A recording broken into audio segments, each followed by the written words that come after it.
Subscribe کریں ہمارے channel کو اور بیل آئیکن کو کلک کریں تاکہ ہماری ہر نئی آنے والی ویڈیوز آپ تک بآسانی پہنچ سکے۔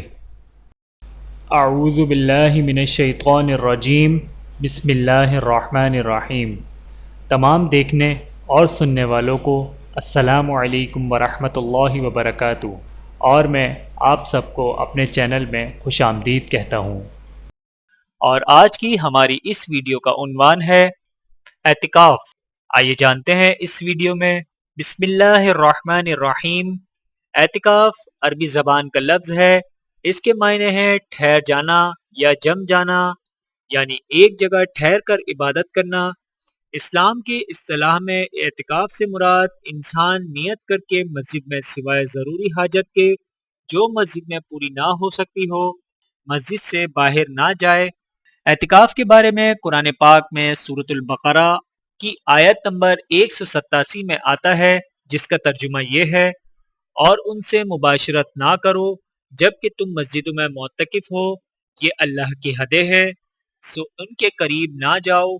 اس طرح اللہ اپنی آیتیں لوگوں کے لیے بیان کرتا ہے تاکہ وہ پرہیزگار ہو جائیں۔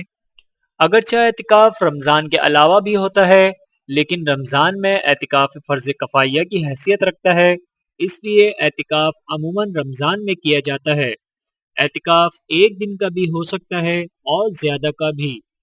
نبی کریم صلی اللہ علیہ وآلہ وسلم عموماً رمضان کے آخری عشرے میں اعتکاف فرمایا کرتے تھے۔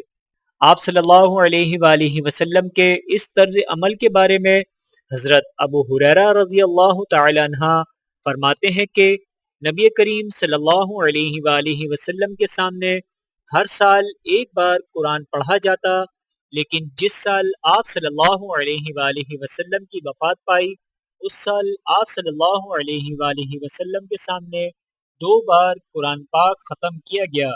اس طرح ہر سال آپ صلی اللہ علیہ وآلہ وسلم 10 دن اعتکاف فرماتے، لیکن جس سال آپ صلی اللہ علیہ وآلہ وسلم کی وفات پائی، 20 دن کا اعتکاف فرمایا۔ حضرت عائشہ صدیقہ رضی اللہ تعالی عنہا سے روایت ہے کہ نبی کریم صلی اللہ علیہ وآلہ وسلم رمضان کے آخری عشرے میں اعتکاف فرمایا کرتے تھے، یہاں تک کہ آپ صلی اللہ علیہ وآلہ وسلم نے وفات پائی۔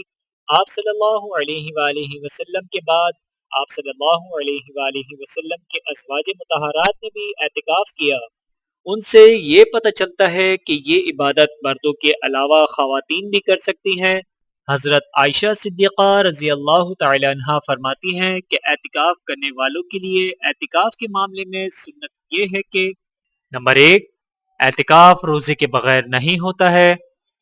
نمبر 2، وہ نہ مریض کی عیادت کرے۔ نمبر 3، نہ جنازے میں جائے۔ نمبر 4، نہ عورت کو ہاتھ لگائے۔ نمبر 5، نہ اس سے مباشرت کرے۔ نمبر 6، نہ کسی حاجت کے لیے مسجد سے باہر جائے، بجز اس حالت کے جس کے لیے مسجد سے نکلنے کے سوا کوئی چارہ نہ ہو۔ اللہ تعالی ہم سب کو عمل کرنے کی توفیق عطا فرمائے، آمین ثم آمین۔ ویڈیو دیکھنے کا بہت شکریہ۔ مزید ویڈیوز دیکھنے کے لیے ہمارے چینل کو سبسکرائب کریں۔ اگر ویڈیو پسند آئے تو لائک کریں۔ اچھی بات کو دوسروں تک پہنچانا صدقہ جاریہ ہے۔ جزاکم اللہ خیرا کثیرا۔ اپنا اور اپنے پیاروں کا بہت زیادہ خیال رکھیے گا اور مجھے دعاؤں میں یاد رکھیے گا۔ Take care. اللہ حافظ۔